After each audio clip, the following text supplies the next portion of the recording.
Hello, everybody. My name is Kisa Ward, and thank you so much for tuning in to my channel.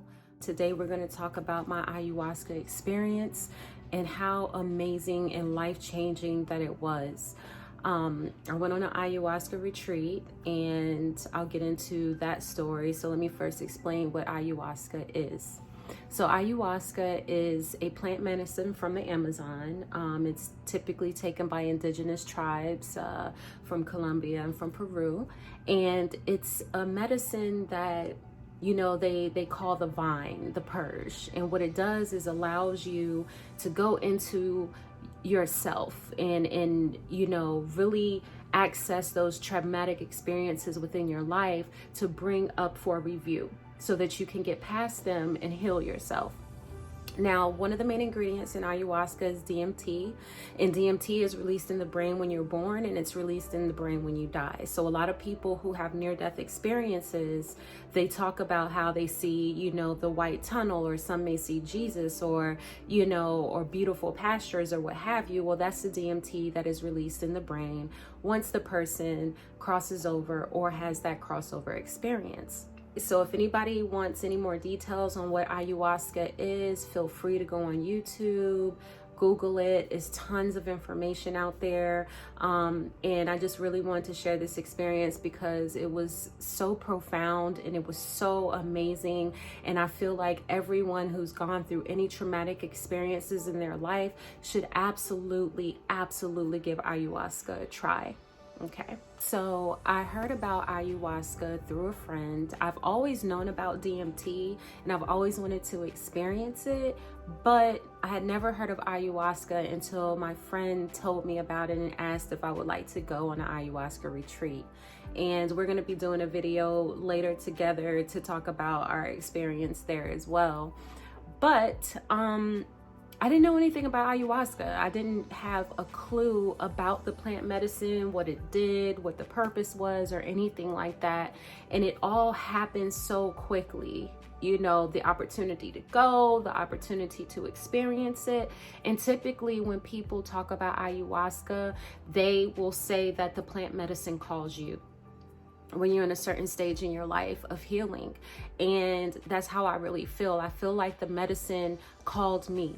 And, all of us go through experiences. All of us have traumatic childhoods. All of us have these things that happen to us, and we just kind of suppress the emotion, and we push these emotions down, and we go about our life trying to find love and trying to find companionship and friendships and all of this from a triggered aspect, from a triggered place. And it's hard for us to do, and hard for us to have healthy relationships when we're operating from a triggered space. So, a lot of people don't know that when you're younger, right, and you go through a traumatic experience, let's say you're raped, let's say you're molested, let's say your father leaves or your mother leaves, or you're not loved the right way, what happens is we create this persona, we create this person that, or it's a part of us, but we create it so that we can protect ourselves. So the ego creates this persona to protect the younger version of yourself. And you carry this with you for years, and up until the ceremony, I really didn't realize how suppressed my emotions were, how much I had not really dealt with the issues that I had gone through. And I really think that it's important that we all do this so that we can move forward in our life in a more positive manner. So get into the ayahuasca retreat. So the ayahuasca retreat was in Denver, Colorado, and it was in the middle of nowhere in the mountains in a beautiful lodge. And, it was also administered by a shaman, which it should be administered by a shaman. Ayahuasca is not something that you should do on your own or anything to get off the dark web or anything like that. It's something that you should absolutely, experience under the care of a shaman or a healer that is experienced with dealing with the medicine. So our shaman was from Peru, if I'm not mistaken.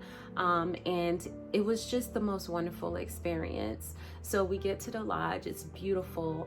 There's other people there. I mean, there are people with autoimmune disease, there's people there with cancer, there's people there with all types of ailments and illnesses.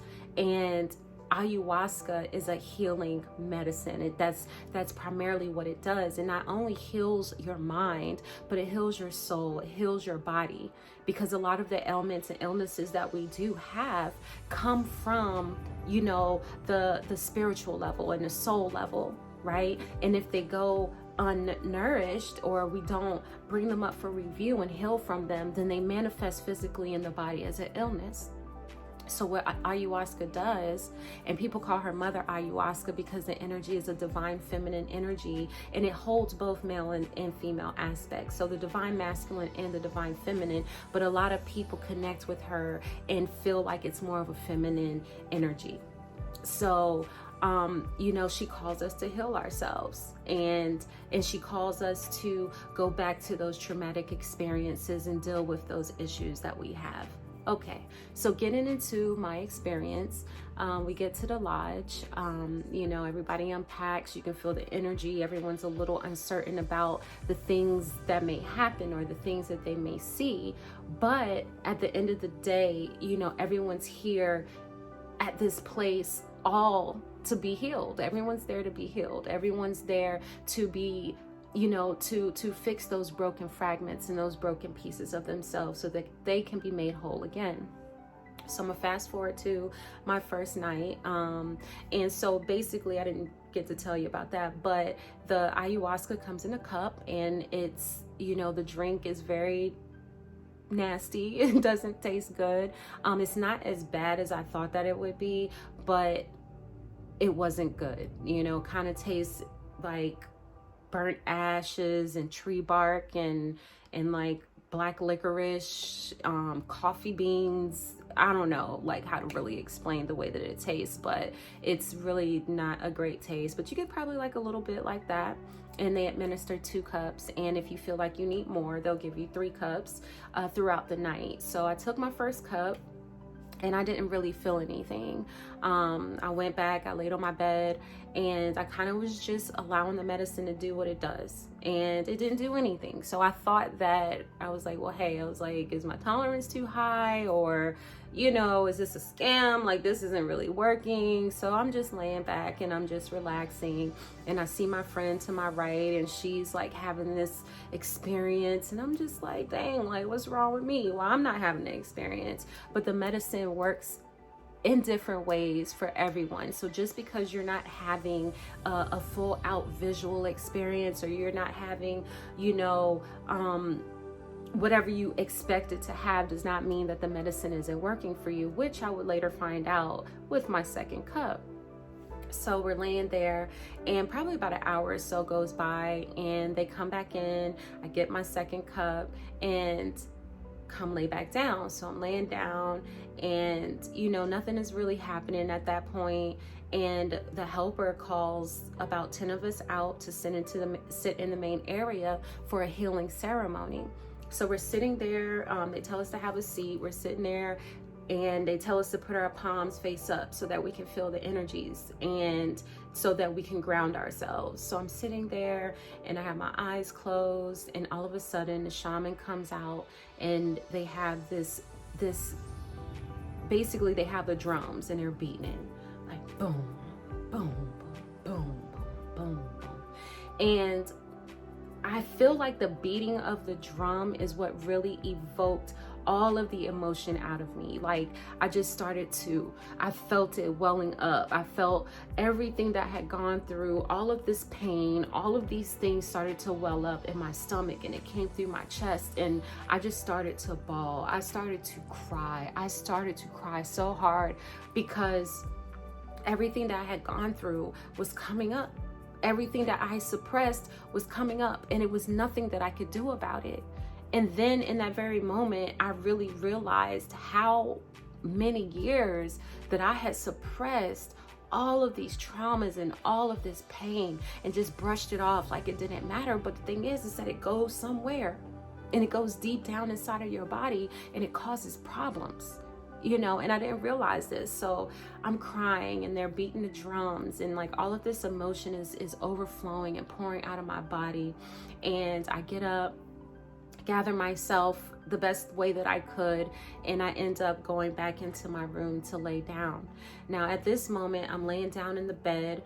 I'm crying because everything I had gone through from a child, like all of the pain, like it felt like I was going through it again. Like not necessarily the situation, but the pain that I felt at that very moment. It felt like I was going through all of that, and it was excruciating. You know, it's no joke. And so, you know, I'm crying and crying and crying, and then I get a vision of myself, my protector, the one who's been protecting me for all these years. And I was crying and I was weeping, and I'm like, please, like, it's okay, you can let go, like, I love you, but I no longer need you, I need to move on. And this aspect of myself was like, no, I'm not going anywhere, you're not ready yet. And I was kind of confused. I'm like, no, like, I'm here for this healing. I went in with the intention of being made whole. I went in with the intention for all of my fragments to be brought back together so that I could be whole, mind, body, and spirit. And that's what I wanted.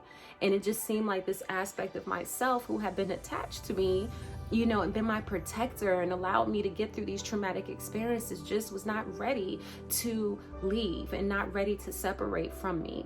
And it was painful because I felt like I was killing a version of myself, and I would cry more and more and more. And it's like, I'm so sorry, but I just don't need you anymore. I need to be able to live my life wholly and fully, and from a place of love and from a place of trust and compassion. And I'm just, and it just had me in this space. It had me in this mind state. And I really understood that night that I had to respect this aspect of myself. And even though it wasn't letting go, and even though it wasn't ready to move on, I acknowledged that it was there. Mind you, like I said, this is a piece of yourself, a part of yourself, that all of us have, because a lot of us have been traumatized. A lot of us have been hurt, and we do create these personas to protect us, and they become a part of us. And the best way to explain it would be from the movie Venom. And for those of you who have seen Venom, the movie, this aspect, or this darker aspect of, the character actually takes form onto his body, and he's trying to pull it off, and he's trying to tear it away, and it keeps coming back, and it doesn't go anywhere. And that's kind of like how the ego is, the ego that we create to help us through our issues and our problems. So anyway, I lay down, I'm still crying.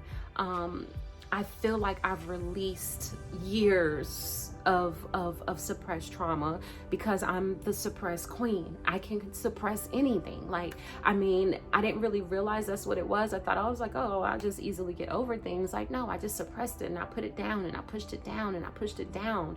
And it just really showed me that I wasn't healed. It really showed me that I really did need to purge these things so that I could move forward in my life. So anyway, so I'm laying there, and they say typically when you purge through throwing up, you purge through diarrhea, you purge through yawning, laughing. Certain people have different ways of purging the medicine, and for me it wasn't happening either way. I wasn't throwing up, I wasn't using the bathroom. I'm just like, yikes, like I've really suppressed a lot, and it just did not want to come up. And finally, probably after an hour or so, I had to use the bathroom. So I run to the bathroom, and I release.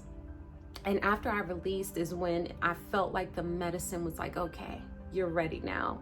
So I go back into the room, and in the back of, in our particular room that we were in, there were these windows there, and there's like this beautiful mountain in the back. It's this beautiful view. And so, mind you, by this time it's about 8:30, 9 o'clock, maybe 9:30, 10 o'clock. I don't know. You lose track of time when you're on the medicine. And so anyway, I walk up to the door, I place my hands on the glass door, and I'm just looking at this mountain. you know, and all of a sudden the mountain kind of blends together, and it starts to merge into this huge anaconda. So if you can imagine like a mountain, you know what I mean, and it's just coiling in and out of itself, coiling.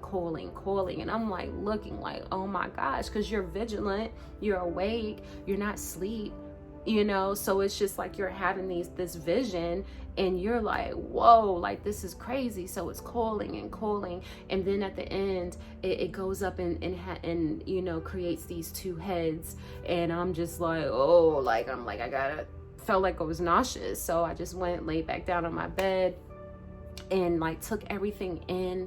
And I remember feeling such a presence of love. So it was like after the purge was the love, you know. And I went to sleep.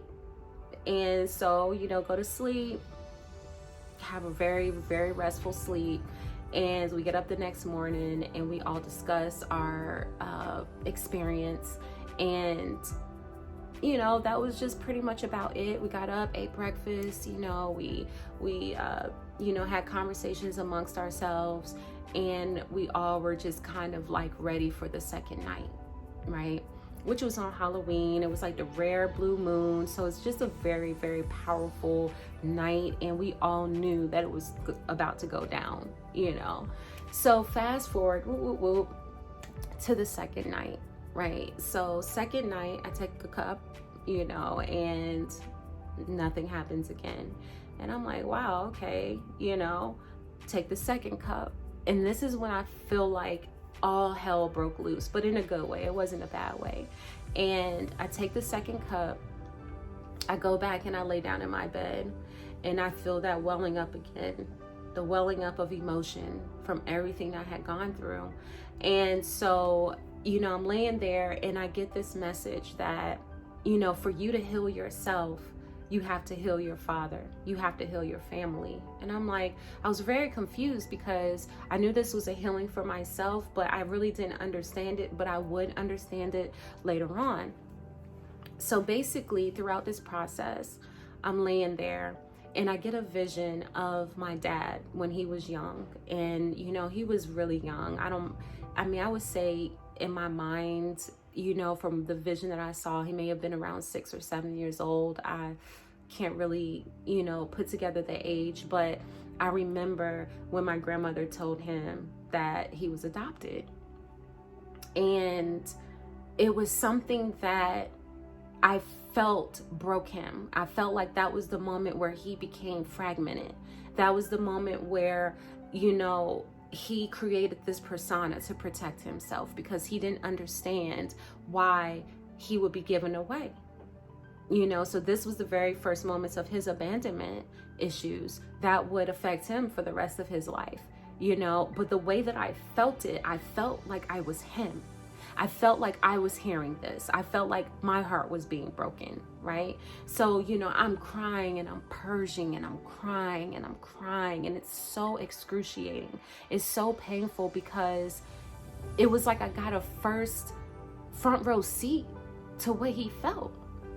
You know, so as I'm going through these emotions, you know, I start to see my mom's childhood, and I start to see some things that she went through, and when she put her guard up, and the pain that she had gone through that she wasn't able to express herself. You know, and that's the thing, like this generation, you know, us, the ones that have been through certain things, like our parents didn't know, like our parents did the best that they could with what they had. You know, and they had traumas and they had issues that they had to deal with that they didn't deal with. And I feel like for the healers of today and the ones that are on these journeys of self-healing, like we are the ones that are meant to purge that for them, right? So that we can cut the cord of generational curses. And that's kind of how it came to me. Like I felt like I was cutting the cord, like I was breaking a generational curse, and it was painful. You know, and then so as the night goes along, you know, it shows me that my mom and my dad and my grandmother and my daughter were my teachers, right? And that the things that I had gone through was just an illusion. It wasn't meant for me to hold on to and to be hurt from, but it was meant for me to learn from and to heal, you know. So it's showing me that my father was my teacher. And that, you know, even though I went through a lot of rough things, that he was preparing me, right, for who I would become today. You know, as far as like, he's the one that taught me about spirituality. He's the one that taught me about auras and the metaphysical world when I was, 6, 7 years old, you know. And he would be a teacher as well to build my strength within myself, you know, so I wouldn't buckle and so I wouldn't fall, you know, and really showed me compassion, because even at a young age, and when he was dealing with the things that he was dealing with, I had an understanding that, you know, you're doing this because you were hurt. You're doing this because of the things that you went through. And I had this understanding at a very young age. However, the things that happened still affected me, and I just suppressed it, right?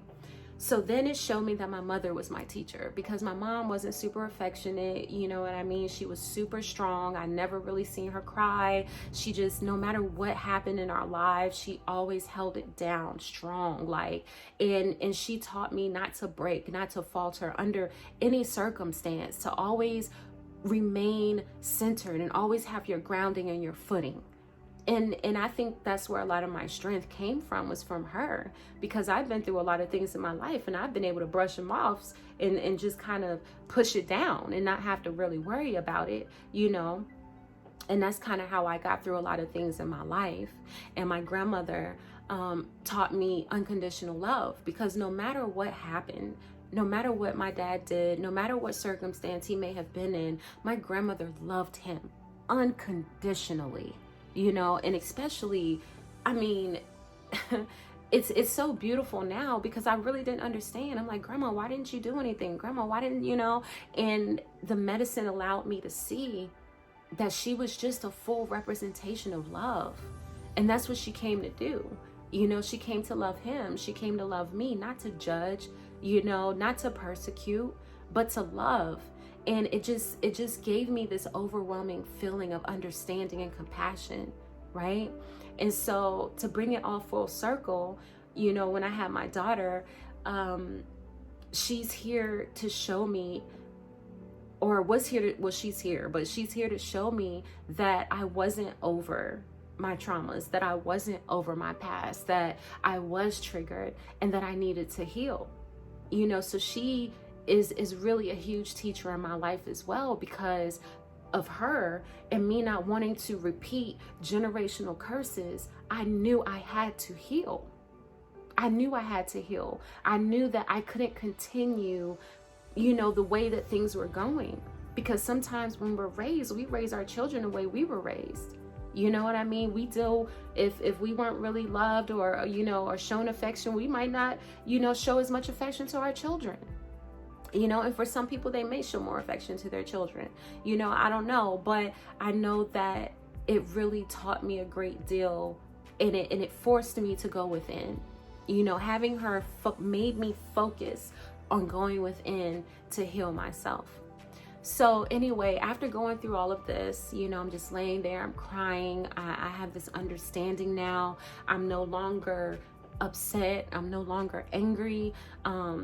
And I started feeling like pieces of my fragments, pieces of my soul, pieces of myself were coming back together for once, you know, and it was such a beautiful feeling. And I remember having a vision of myself as a little girl, you know, white flower tiara, you know, white dress, just spinning and laughing and dancing and just so happy, you know, and and it was so beautiful, because she understood. For the first time in 40 years, she understood why she went through the things that she went through. She understood that her father and her mother and her grandmother were teachers, you know, and that she didn't need to hold on to the pain anymore, and that it was okay to let go. And so this even made me cry even more, because it was just so beautiful to see my youngest self happy, to see my youngest self in a state of bliss, because when your youngest self is in a state of bliss, then you're in bliss. And so, you know, I'm laughing and I'm giggling. I'm like, like a little kid. I'm laughing. I'm laying down and I'm just laughing. And I felt like a child. I'm smiling, you know, ear to ear. And it was just a time where I just felt free. Best way to explain it, I felt free. And so throughout the night, I was hugging on myself and just telling myself how amazing I was and how beautiful I was and how strong I was. And for once, I was able to feel the love that I so effortlessly give to others. I was able to turn that inward and give it to myself. And it was so beautiful. It was so beautiful, because how often do we just hug ourselves? How often do we, turn the love around on ourselves? We don't, and to have that experience and to feel that was just so amazing. And it was freeing and it felt real, So that kind of just ended up the night. It was a lot. It was a lot, because when you feel that type of pain, and it's like, and it comes in rushes. It's literally 10 years of therapy in 2 days. It's a very intense experience. It's for the spiritual warrior. It's not for someone who is weak, because a lot of people can't handle going through all of that all at one time. But I would absolutely suggest that you do. People spend money on going to the Bahamas and going on these trips. Like, people need to spend money on ayahuasca. You need to research her, because from my experience, like, Mother Ayahuasca will set you free. There were people there with cancer and autoimmune disease and different ailments, and people become healed. Because once that younger child is healed, right, then, and you release all those suppressed emotions, then the sickness goes away. Because the sickness is a direct result of your pain, of suppressed pain. So it was just a very, very beautiful experience, life-changing experience. And not to mention, throughout the night, it was this beautiful, beautiful music. The helpers and the healers that were there also sang and played these instruments, and it helps to kind of keep you grounded to your experience. And it seemed as though as soon as they were playing the music, and this girl named Melissa, who had the most angelic voice I've ever heard, she's singing, and it just seemed like the medicine played off of the music. So it was just like you're continuously going through this flow of emotions, and you're releasing in all of this, And so also, after going through all of the pain and all of that aspect, before, my younger self, showed that she was happy, I felt, honestly, the presence I felt of Yahweh. It came to me like Yahweh. Excuse me. It came to me like Yahweh, and people, may know Yahweh as Jesus or what have you, but I felt the overflowing love of Jesus, of Yahweh, of Yeshua. And I had never felt it like that. I'm not hyper religious. I'm not into structured religion, but I do know that Christ is real. And everything that he stood for is real, just not the structure of it. Like, you're going to hell if you don't do this, this, and that. Like, I'm just not a huge believer of that. You know what I mean? Because I feel like God is love. That's one thing that people have known throughout the ages. And so if I'm a part of God and God is a part of me, why would he persecute me to death and damnation? Because I've made mistakes and I have flaws in this human vessel that is only temporary. Just my personal opinion, So yeah, that pretty much summed up my ayahuasca experience. I was just forever changed. I'm forever changed. I don't feel like the same person. I feel free. I feel light. I feel, I don't feel triggered anymore. And for me, that's huge. That's huge, because certain aspects and certain things happen in our lives where we feel triggered, and people may say certain things, and we get upset and we get angry and all of that. And after dealing with this medicine and after experiencing ayahuasca, I don't have that issue anymore. And it's huge, to fully feel whole and fully feel, you know, as though your fragments, the pieces of yourself that you lost, are all back. You know, I feel like I can move forward in my life now. I feel like I can raise my daughter, you know, in a more loving, in a compassionate way, instead of a triggered way. You know, and I feel like a lot of us need it. So if you have any questions about it, you know, let me know. You know, drop a comment below. Like and subscribe to my channel. I would really, really appreciate it. And let's go on this journey of healing together. You know, and that's basically it. So thank you so much for tuning in. Thank you so much for listening to my ayahuasca experience. I'm gonna leave it down below so you can actually Google it and research it for yourself. I would suggest anyone to do this for themselves.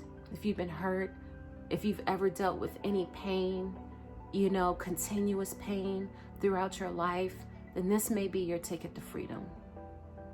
You know, and she calls out to us individually, and I feel like this is the call. You know, I'm the call for you. So anyway, you guys have a great day. Thanks again for tuning in, and I am Kisa, the healer with Soul Alchemy.